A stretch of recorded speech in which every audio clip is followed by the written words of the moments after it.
বিসমিল্লাহ আলহামদুলিল্লাহ আসসালাতু ওয়াসসালামু আলা রাসূলিল্লাহ। আল্লাহ পাকের অশেষ শুকরিয়া,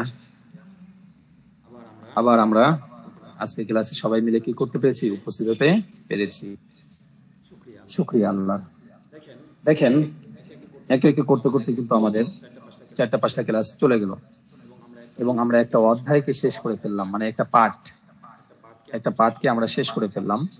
নতুন একটা পাঠ আমাদের শুরু হতে যাবে। একটা একটা করতে করতে 2টা পাঠ শেষ, আমাদের 3য় পাঠ আজকে আমাদের শুরু হবে। তো আমরা আমাদের পিছনের 2টা পাঠ থেকে এত দিনে আমরা কি পড়ালেখা শিখেছিলাম? প্রথমে একদম সর্বপ্রথম আমরা কিছু ওয়ার্ড শিখেছিলাম, ঠিক আছে? এই ওয়ার্ড গুলো আমরা শিখেছিলাম। এরপরে এখান থেকে কাছে দূরে, ঠিক আছে, পুরুষ জাতীয় এবং মেয়ে জাতীয় শব্দ বস্তুগুলোকে ইশারা করার জন্য কি ব্যবহার হয়? হাজা, হাজি, জালিকা, তিলকা, এগুলোর ব্যবহার আমরা শিখেছিলাম। হ্যাঁ, এবং এগুলো যাওয়ার পরে আমরা আরো শিখেছিলাম পুরুষ জাতীয় শব্দ এবং মেয়ে জাতীয় শব্দ, অর্থাৎ মুজাক্কার, মুয়ান্নাস। আমরা সেখানে শিখেছিলাম পুরুষ জাতীয় শব্দের শেষে গোলতা হয়, গোলতা হয় না, আর মেয়ে জাতীয় শব্দের শেষে গোলতা হয়, এটা শিখেছিলাম এবং এগুলোর ব্যবহারও শিখেছিলাম, আমরা ব্যবহার দেখালাম। এরপর আরো কিছু ওয়ার্ড শিখছিলাম আমরা।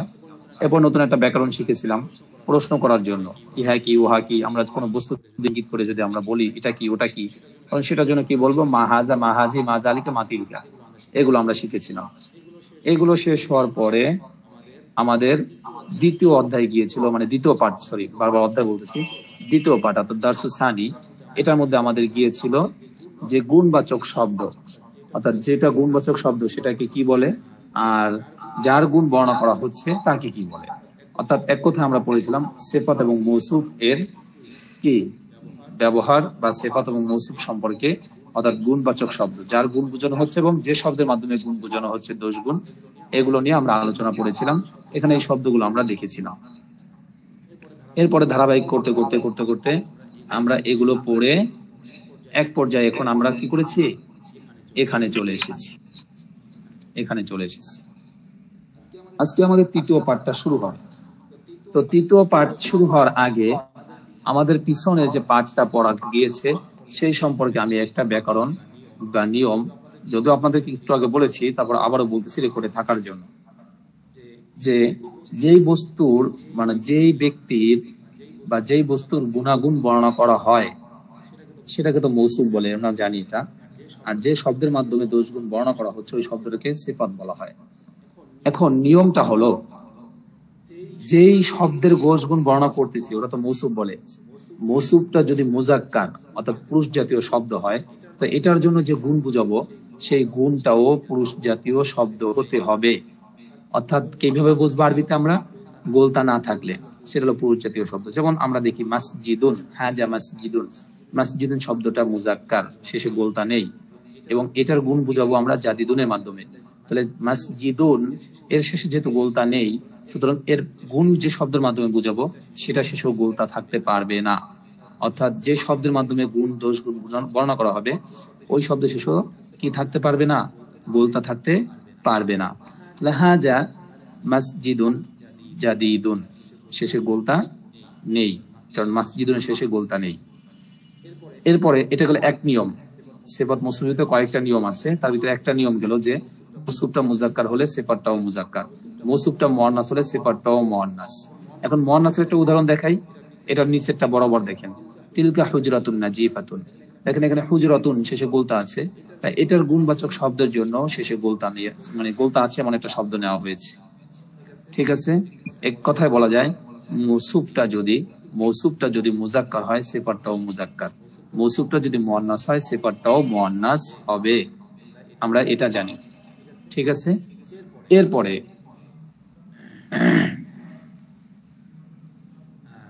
তারপরে এগুলো একদিক থেকে নিয়ম। আরেকটা নিয়ম, মৌসুফের উপরে জবরজের পেশ যেটা থাকবে সিফাতের উপরেও জবরজের পেশ সেটাই থাকবে। অর্থাৎ যদি আমরা দেখি মাসজিদুন, দালের উপরে 2 পেশ পড়লাম, সুতরাং এর জন্য গুণবাচক শব্দ যেটা সেটা শেষেও 2 পেশ, মাসজিদুন। আপনারা অনেকেই বলেন যে হুজুর আমরা এই শব্দগুলো কিভাবে পড়বো, এগুলো তো জবরজের দেওয়া নাই, তো জবরজের দেওয়া না থাকলে আমরা কিভাবে পড়বো? বা এই যে জবরজের দেওয়া নাই, আপনারা তো অনেকেই পারতেন না শব্দগুলো, এখন কি এই বাক্যটা পড়তে পারেন না অনেকেই? হাজা মাসজিদুন জাদিদুন, একসময় তো এটাও বলতে পারতেন না, এখন কি পারেন না বলতে? জি হুজুর। এই যে জবরদস্ত ছাড়া আগে পারতেন না, এখন তো ঠিকই পারতেছেন। কেন পারতেছেন আপনি জানেন। হাজা এটা শব্দটা আলাদা শিখছেন। মাসজিদুন মানে একটি মসজিদ, এটা শিখছেন আলাদা। জাদিদুন মানে নতুন, এটা আলাদা শিখছেন। এখন সবগুলোকে একত্র বলতেছেন, হাজা মাসজিদুন জাদিদুন। জবরজের অটোমেটিকলি হয়ে যাচ্ছে আপনার অজান্তে। বুঝছেন? তার ভিতরে আজকে যে নতুন নিয়মটা শিখাইলাম, যে মাউসুফ অর্থাৎ যার দোষগুণ বর্ণনা করা হচ্ছে, এটার শব্দের শেষে যদি দুই পেশ থাকে, তো গুণবাচক শব্দ যেটা নেব ওটা শেষেও দুই পেশ হতে হবে। ওটা শেষেও কি হবে? দুই পেশ হতে হবে। হ্যাঁ, তো ওটা শেষেও দুই পেশ হতে হবে। খেয়াল করে দেখেন, তাহলে মাসজিদুন শেষে দুই পেশ, সুতরাং জাদিদুনের শেষেও দুই পেশ। অর্থাৎ জবরজের দিক দিয়ে যেটার উপরে কি থাকবে, মানে মাউসুফের উপরে যদি দুই পেশ থাকে তাহলে এটাও দুই পেশ হবে। এখন যদি মাসজিদু হতো তাহলে জাদিদুনেও মানে জাদিদু হতো, এক পেশ হতো। বুঝে আসছে? এই জবরজের ঠিক রাখার জন্য এই একটা সিস্টেম, যে আপনার জবরজের ছাড়া যারা বুঝেন যে আমি হুজুর আমি পারবো না, জবরজের ছাড়া কিভাবে পড়বো, তাদের জন্য এই সিস্টেম। এই নিয়মগুলো ফলো করতে হবে, নিয়মগুলো ভোলা যাবে না। কয়টা নিয়ম বলছে আজকে সিফাত মৌসুফের মধ্যে? দুইটা নিয়ম। মৌসুফটা মুজাক্কার হলে সিফাতটাও মুজাক্কার, মৌসুফটা মুআন্নাস হলে সিফাতটাও মুআন্নাস। এই এক নিয়ম। আর এটা হলো মৌসুফের উপরে জবরজের পেশ যেটাই থাকবে না কেন সিফাতের মধ্যেও ওটা দিতে হবে। এখন যেমন আমরা দেখতেছি হাজা মাসজিদুন, মসজিদের দুই পেশ, জাদিদুনও দুই পেশ।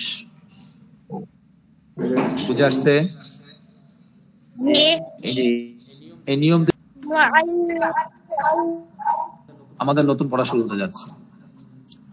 আদ-দারসু সালিসু, কেউ মিউট খুলে রাখবেন না।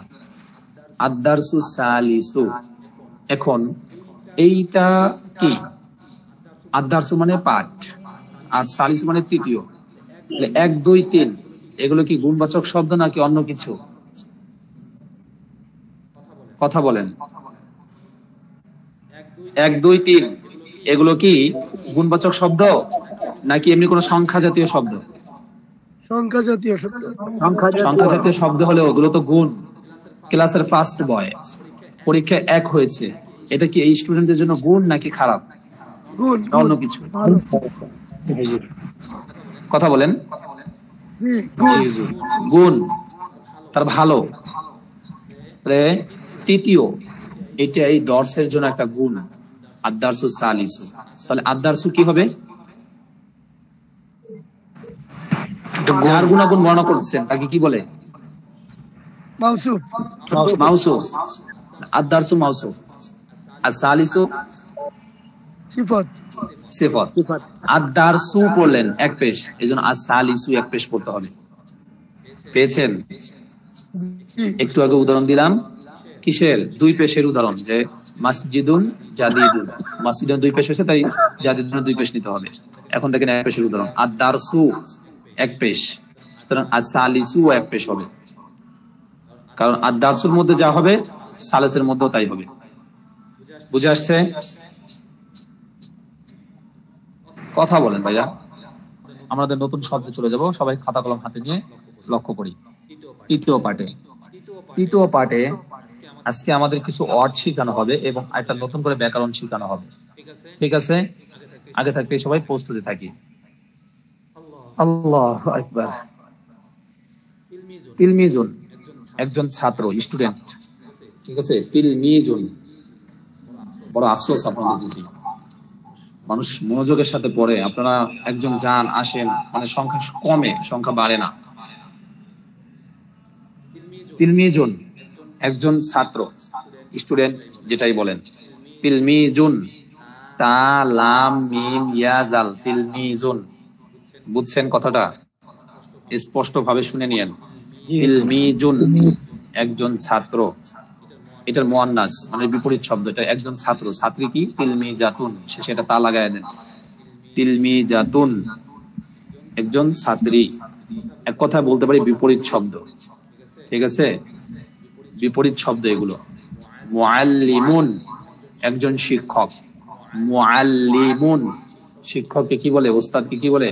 মুআল্লিম। মুআল্লিম তাসদীদের নিচে জবর থাকলে সেটা জের।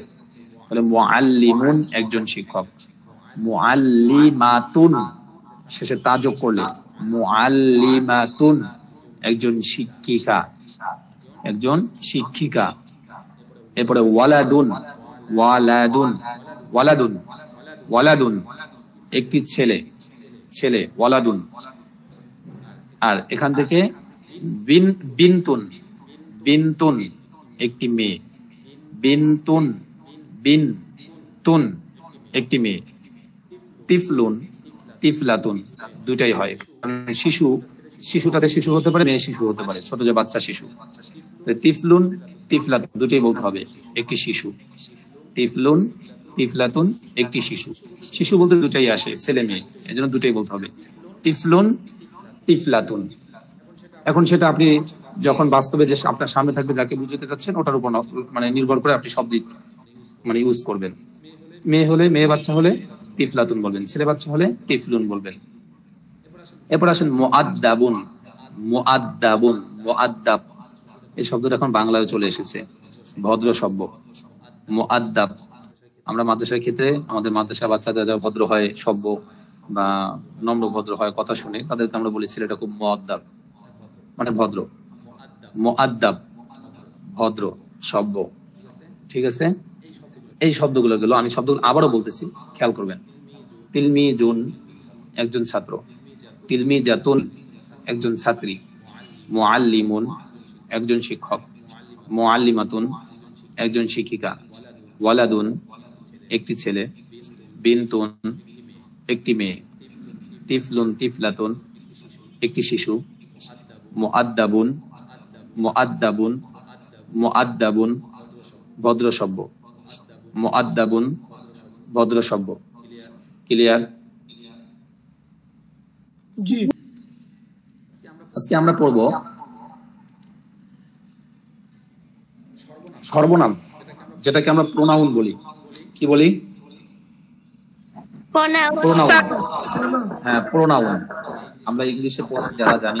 প্রোনাউন নামের পরিবর্তে যে ওয়ার্ড ব্যবহার হয়, যে শব্দ ব্যবহার হয়, তাকে কি বলে?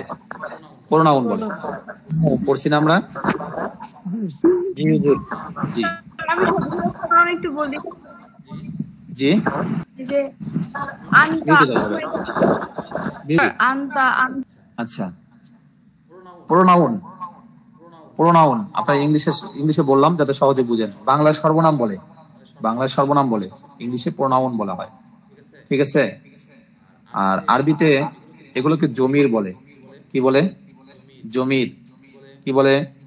জমির।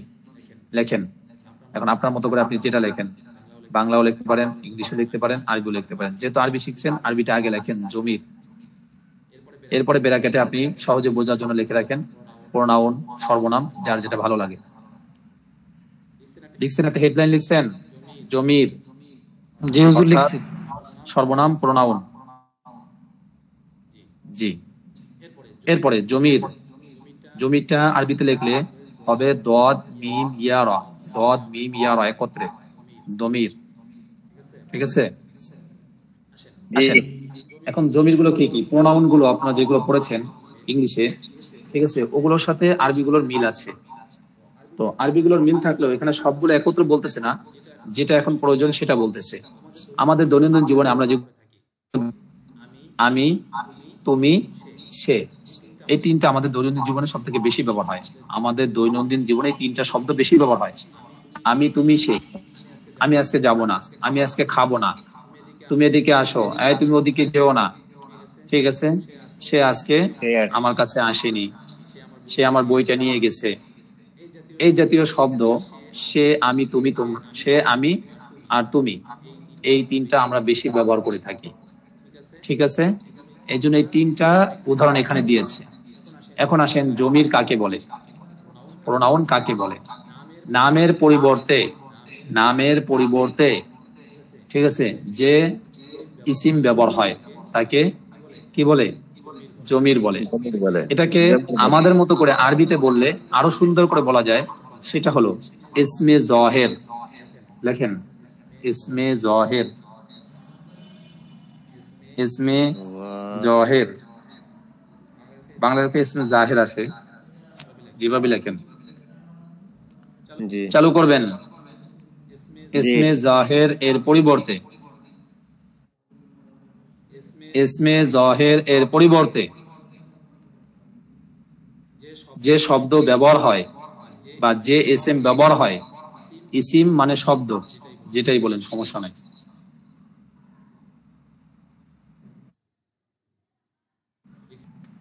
ইসমে জাহের এর পরিবর্তে যে ইসিম বা শব্দ ব্যবহার হয় তাকে জমির বলে, জমির বলে, জমির বলে। জি হুজুর। জি লিখছেন? জি হুজুর। আসেন এবারে বুঝাই। উদাহরণ হিসেবে লেখেন, যেমন এই যে যেটা লেখা আছে ব্র্যাকেটের মধ্যে, এটা লিখতে পারেন উদাহরণ হিসেবে। আনা আমি, আনতা আনতি তুমি, ওয়াহিয়া। এরপরে দেখেন আমি বলি, মাহমুদ একজন ভালো ছেলে, সে আজকে রাস্তায় অ্যাক্সিডেন্ট করেছে। তাহলে প্রথমে আমি বললাম মাহমুদ সে একজন ভালো ছেলে, মাহমুদ একজন ভালো ছেলে, সে আজকে রাস্তায় অ্যাক্সিডেন্ট করেছে। এখানে সে দ্বারা কাকে বুঝাইছি? হুয়া। মাহমুদ, মাহমুদ বোঝানো হয়েছে। সে দ্বারা কাকে বোঝানো হয়েছে? মাহমুদকে। মাহমুদকে। মাহমুদ একটি ভালো ছেলে, সে আজকে রাস্তায় মনে করেন একটা অ্যাক্সিডেন্ট করছে, এই বললাম। সে দ্বারা আমি কাকে বুঝাইছি? মাহমুদকে বুঝাইছি। প্রথম মাহমুদকে আমি উল্লেখ করলাম, এই মাহমুদটা ইসমে জহের বলে এটাকে, কারণ সে প্রকাশ্য নামটা উল্লেখ হয়েছে এখানে, তার নামটা স্পষ্ট উল্লেখ হয়েছে মাহমুদ, এটাকে ইসমে জহের বলা হয়। আমাদের সংজ্ঞা যেটা লিখছে ওটা লক্ষ্য করেন। কিন্তু এটার পরবর্তীতে যখন পরক্ষণে আমি বললাম সে রাস্তায় অ্যাক্সিডেন্ট করছে, সে শব্দটা যে আমি ব্যবহার করলাম, এই সেটা কার পরিবর্তে নিলাম? মাহমুদের পরিবর্তে নিলাম। ওই মাহমুদ সরাসরি নামটা না বসে সে বসছে, এই জন্য এটা হলো জমির। ক্লিয়ার? রাইট। আচ্ছা, এখন ইসমে জমির মানে জমির মোট কয়টা? প্রোনাউন মোট কয়টা? 14টা। কয়টা? কথা বলেন। 14টা। কয়টা? 14টা। 14টা। আপনি আমার উপর রাগ হবেন যে আপনি আমার জমির কাকে বলে? নামের পরিবর্তে বা ইসমে জহিরের পরিবর্তে যেটা ব্যবহার হয় সেটাকে জমির বলে। জমির মোট কয়টি পড়লাম? 14টি পড়লাম। মিউটে যাই, মিউটে যাওয়া হচ্ছে। জমির মোট কয়টি পড়লাম? 14টি পড়লাম। 14টির মধ্যে এখানে গেল 5টি, বাকি আরো 9টি লেখার মতো জায়গা খালি রাখেন। ঠিক আছে, যারা নোট করতেছেন। আচ্ছা, তাহলে আনা শব্দটা উচ্চারণ বলতেছি, আনা আমি, আনা আমি, আনতা ছেলে মেয়ে, দুইজনকে বোঝানোর জন্য, মানে তুমি, আমি বলতেছি তুমি। তুমি এখন একটা ছেলেকে বললে ছেলে জন্য আনতা হবে, আর যদি একটা মেয়েকে বলি তুমি, তাহলে আংতি হবে। পার্থক্যটা কি? তা তি। খেয়াল করছেন? আংতা আংতি, ওই সৌদি আরব যারা থাকেন বা বিদেশে যারা থাকেন ইংতা ইংতি পড়ে, বুঝছেন? ইংতা ইংতি পড়ে। কি পড়ে? আসেননি কেউ এখানে? আচ্ছা দেখি, আংতা ছেলের জন্য তুমি বুঝাইলে, আর মেয়ে বুঝালে আংতি। ঠিক আছে, এরপরে আসেন সে। সে একটা ছেলে হতে পারে, মেয়ে হতে পারে। ছেলের জন্য হুয়া, মেয়ের জন্য ছেলের জন্য হুয়া, মেয়ের জন্য হিয়া। হিয়া কি বলছি? হুয়া হিয়া। আওয়াজ আসতেছে। কি বললাম? 5টা শব্দ বললাম আজকে। আনা মানে আমি, আনতা তুমি, আংতি তুমি। খেয়াল রাখবেন, মুখস্থ করার সময় এইভাবে পড়বেন, আংতি তুমি, আনতা আংতি তুমি। কিন্তু আপনি খেয়াল রাখবেন ছেলের জন্য কোনটা, মেয়ের জন্য কোনটা। হুয়া হিয়া সে, এটার জন্য আপনি খেয়াল রাখবেন ছেলের জন্য কোনটা, মেয়ের জন্য কোনটা। আর আমি, আমির মধ্যে দুইটাই পাওয়া যায়, ছেলে মেয়ে দুইটাই পাওয়া যায়। কারণ আমি এখন কথা বলতেছি আপনাদের সাথে, আমি ছেলে, এই জন্য আমি আনা। যখন এখানে ইকরা আপু কথা বলবে বা আমাদের আরো যেটা আছে মাসুদা আপু নাকি যেন, উনি যখন কথা বলবেন তখন উনি নিজের ক্ষেত্রে বলবে আনা, মানে যে বক্তা যে কথা বলছে সে তার জন্য তার ক্ষেত্র হিসেবে সেটা ব্যবহার করবে। বুঝে আসছে? এরপরে আসেন, এইগুলো আমাদের যে জমির মোট 14টা, তার মধ্যে থেকে 5টা গেল, বাকিগুলো লেখার জন্য জায়গাটা খালি রেখে তারপর নোটটা সামনে আগায়। এরপরে আসেন পুরুষের নাম। সাধারণত পুরুষের নাম যেগুলো আমরা, যেমন আমাদের ছেলেদের নাম যেগুলো আছে এগুলো শেষে সাধারণত দুই তানবিন হয়, মানে দুইটা পেশ হয়, দুটা পেশ হয়। যেমন মাহমুদুন, রশিদুন, খালিদুন, সাঈদুন, তারপরে কি সাদিকুন, হাবিবুন। আরবিতে উচ্চারণ করলে এরকম হবে, বুঝছেন? নামের শেষে স্বাভাবিক দুই পেশ হবে, কিন্তু আমরা তো বাংলার মতো করি মুস্তফা, মুস্তফাতুন লিখতে গেলে এইভাবে, ঠিক আছে? তো পুরুষের নামের শেষে সাধারণত দুই পেশ হয়। কয় পেশ হবে? দুই পেশ। আর মেয়েদের নামের শেষে এক পেশ। মেয়েদের নামের শেষে কয় পেশ? এক পেশ। যেমন খাদিজাতু, ফারহানাতু, ফাতেমাতু, আয়েশাতু, মাসুদাতু, ইকরাতু, এরকম, ঠিক আছে? মেয়েদের নামের শেষে কয় পেশ হবে? এক পেশ। কয় পেশ? এক পেশ। পার্থক্য ছেলে মেয়েদের থেকে কি আছে? পার্থক্য আছে, নামের মধ্যেও পার্থক্য হবে, ঠিক আছে? মেয়েদের নামের শেষে স্বাভাবিকভাবে গোলতা বেশি হয়, কারণ মুয়ান্নাস, ওই যে মেয়েদের আলামত গোলতা থাকা, ঠিক আছে? আচ্ছা, এরপরে যাই, সামনে আগাই।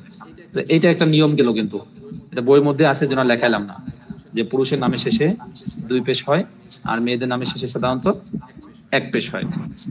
উদাহরণ হিসেবে দেখেন, এই যে আমরা আনা পড়লাম, এখন আপনি নিজের নাম নিজে বলবেন, ঠিক আছে? আপনি বলেন, যেমন আমি আমার নাম বলি আনা তরিকুন বা আনা তরিকুল ইসলাম। হ্যাঁ, আপনার নাম বলবেন যখন সাদিকুল ইসলাম যে বলবে, তিনি বলবে আনা সাদিকুন, ঠিক আছে? হাবিব তার নাম বললে তিনি বলবে আনা হাবিবুন, আমি হাবিব, ঠিক আছে? এইভাবে। আংতা, এবার নাম দিয়ে বলেন আংতা ফাতেমা, আমি বললাম যেমন সাদিকুল ভাই বললাম আংতা সাদিকুন, তুমি সাদিক, ঠিক আছে? এটা মেয়েকে বললাম, মেয়ের নাম মনে করেন খাদিজা, তাহলে কি বলবো? আংতা খাদিজা তু, তুমি খাদিজা, ঠিক আছে? সরি, আংতি, হ্যাঁ আংতি খাদিজা তু, তুমি খাদিজা, তো মেয়ের জন্য আংতি হবে। হুয়া, সে, আমি বললাম হুয়া মাহমুদুন, সে মাহমুদ। আর যদি মেয়েকে বলি তাহলে হিয়া ফাতেমা তু, সে ফাতেমা। তাহলে ব্যবহার গুলো বুঝছেন? এই যে উপরে যে আমরা 5টা শব্দ পড়লাম, আনা, আংতা, আংতি, হুয়া, হিয়া, এগুলোর ব্যবহার বুঝছেন? জি। এই আংতিটা মেয়েদের জন্য, এটা মেয়ের নামে শুরুতে বসবে, এই হিয়াটা মেয়ের নামে শুরুতে বসবে। আচ্ছা, এরপর সামনে আগে মুস্তাফা ভাই, আওয়াজ হচ্ছে? আচ্ছা, এটা গেল। এখন এই যে শব্দগুলো আমরা পড়লাম, এটা ব্যবহার দেখাচ্ছে। দেখেন, আনা তিলমিজুন, আমি একজন ছাত্র। আপনি আপনার সম্পর্কে বাক্য বলেন, আনা তিলমিজুন, আমি একজন ছাত্র, ঠিক আছে? এরপর আর একটু বাড়ায় বললেন, আনা তিলমিজুন জাদিদুন, আমি একজন নতুন ছাত্র। কারণ আপনি আরবি ভাষা শেখার নতুন, বলবেন আনা তিলমিজুন জাদিদুন, আমি একজন নতুন ছাত্র। পুরাতন হলে বলবেন আনা তিলমিজুন কাদিমুন, আমি একজন পুরাতন ছাত্র। এখন তো আনা বললাম, এখন আনতার ব্যবহার করেন, সবগুলো আসবে। এই জন্য এই যে নিচে সবগুলো আছে ধারাবাহিকভাবে, এই জন্য আমি এখানে প্র্যাকটিস করাচ্ছি না, এটা দেখে দেখে প্র্যাকটিস করাচ্ছি। খেয়াল করেন, বেলাল তার নিজের সম্পর্কে বলতেছে। বেলালের জায়গায় মনে করেন আপনাদের মধ্যে থেকে কেউ একজন বেলাল, সে তার নিজের সম্পর্কে বলবে, তাহলে কি বলবে? সে প্রথমে বলবে আনা বেলালুন, আমি বেলাল। যেমন আমরা বাংলায় পরিচয় দেই, আমি যখন আমার কাউকে জিজ্ঞাসা করি তুমি কে, আমি বলবো আনা তরিকুন, আমি তরিকুল ইসলাম, আমার বাসা ঢাকাতে, গ্রামের বাড়ি পিরোজপুর জেলা, এরকম ভাবে আমরা পরিচয় দিতে থাকি। তাহলে আমি যে বললাম আমার নাম তরিকুল ইসলাম, আপনার পরিচয়টা যখন আপনি দিচ্ছেন তখন কিভাবে বলবেন? আনা বেলালুন, আমি বেলাল। মনে করেন আপনি কেউ একজন বেলাল, ঠিক আছে? কোন মেয়ে যদি তার নিজের নামটা বলে, কি বলবে? আনা, যেমন ইকরা ফুজুর বলে, আনা ইকরাতু, আমি ইকরা, ঠিক আছে? এইভাবে। এরপরে যেহেতু সিলেটটা নিয়ে চলতেছে, সিলেটটাই বলি আগে, তারপর মেয়েটা আসবে, মেয়েটা নিচেটা মেয়েটা বলবো। আনা তিলমিজুন, আমি একজন ছাত্র। আনা তিলমিজুন জাদিদুন, আমি একজন নতুন ছাত্র। আনা ওয়ালাদুন মুআদ্দাবুন, আমি একটি ভদ্র ছেলে, আমি একটি ভদ্র ছেলে, বুঝছেন? তাহলে কি দাঁড়ালো? আনা মানে আমি, ওয়ালাদুন মানে ছেলে, মুআদ্দাবুন মানে ভদ্র। তো মেয়ে যে, তিনি বলবে, মেয়েটা আসতেছে সামনে, এই গেল একটা ছেলে তার নিজের সম্পর্কে 4টে বাক্য বললো। এখন একটা মেয়ে বলবে, মেয়েটা মনে করেন আয়েশা, বা আমাদের এখান থেকে যে কোনো একজন আপুর নাম মনে করলাম আয়েশা, মেনে নিলাম যে কোনো একজন আয়েশা, বা মাসুদা আপু, তিনি নিজেই বলতে পারেন যে আনা মাসুদা তু, আনা মাসুদা, আমি কি মাসুদা, ঠিক আছে? এরপর তিনি বলবেন আনা তিলমিজাতুন, আমি একজন ছাত্রী। আমি একজন ছাত্রী। খেয়াল করতে হবে যে তার নিজের সম্পর্কে বলে সে যদি মেয়ে হয় তাহলে তার জন্য মেয়ে জাতীয় শব্দ ব্যবহার করতে হবে। আনা তিলমিজাতুন, আমি একজন ছাত্রী। এরপরে আনা তিলমিজাতুন জাদিদাতুন, কারণ এই তিলমিজাতুন গোলতা আছে, এই জন্য জাদিদাতুনের শেষে গোলতা। আনা তিলমিজাতুন জাদিদাতুন, আমি একজন নতুন ছাত্রী। এরপর আনা বিনতুন মুআদ্দাবাতুন, আমি একটি ভদ্র মেয়ে। আনা মানে আমি, বিনতুন মানে মেয়ে, মুআদ্দাবাতুন মানে ভদ্র। তাহলে আনা বিনতুন মুআদ্দাবাতুন, আমি একটি ভদ্র মেয়ে। বুঝছেন? এই হলো এই যে আনাটা মেয়ের জন্য ব্যবহার হয়। দুইটা দেখছেন ব্যবহার। ছেলে যখন তার নিজের সম্পর্কে ব্যবহার করতেছে তখন আনা ব্যবহার করলো, মেয়ে যখন নিজের সম্পর্কে বলছে তখন সেও আনা বললো, একই ব্যাপার। এই গেল মাত্র দুইটা, এই আনাটা গেল, আনাটা পুরুষ এবং মেয়ের জন্য ব্যবহার হয়। এরপর আসেন হুয়াহিয়া। হুয়াহিয়া খেয়াল করেন, হুয়া বেলালুন, সে বেলাল। তাহলে হুয়াটা পুরুষের জন্য ব্যবহার হয়। হুয়া তিলমিজুন, সে একজন ছাত্র। হুয়া তিলমিজুন জাদিদুন, সে একজন নতুন ছাত্র। হুয়া ওয়ালাদুন মুআদ্দাবুন, সে একটি ভদ্র ছেলে। হুয়া ওয়ালাদুন মুআদ্দাবুন, সে একটি ভদ্র ছেলে। মানে একজন ছেলে আর একটা ছেলে সম্পর্কে বলতেছে, এগুলো বললো। এবং একটা মেয়ে আর একটা মেয়ে সম্পর্কে বলবে, যেমন এখানে ফাতেমা আয়েশা সম্পর্কে বলতেছে। একটা মেয়ে আর একটা মেয়ে সম্পর্কে যখন বলবে কি বলবে? হিয়া আয়েশাতু, সে আয়েশা।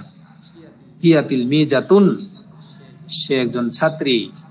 হিয়া তিলমিজাতুন জাদিদাতুন, সে একজন নতুন ছাত্রী। হিয়া বিনতুন মুআদ্দাবাতুন, সে একজন ভদ্র মেয়ে। এই গেল হুয়া হিয়া। বাকি রইল আংতা।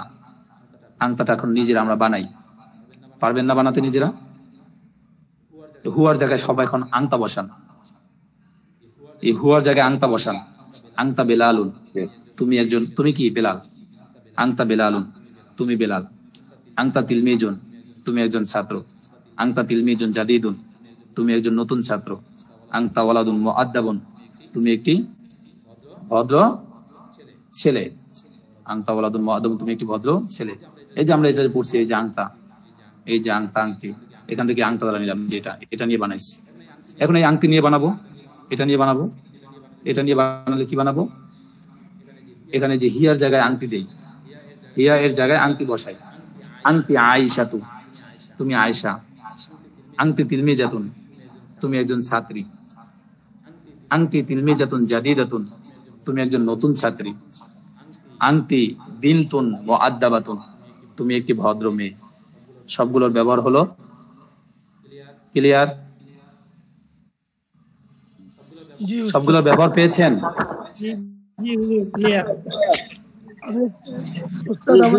কিছু না বোঝার মতো থাকলে বলেন, এক একজন। পেয়েছি হুজুর, পেয়েছি, সব বুঝছি, সমস্যা নেই। যেমন আনা বেলাল, মানে যদি ইসমে বেলাল বলি, অনেক সময় যে ইসমে বেলাল, আমার নাম বেলাল।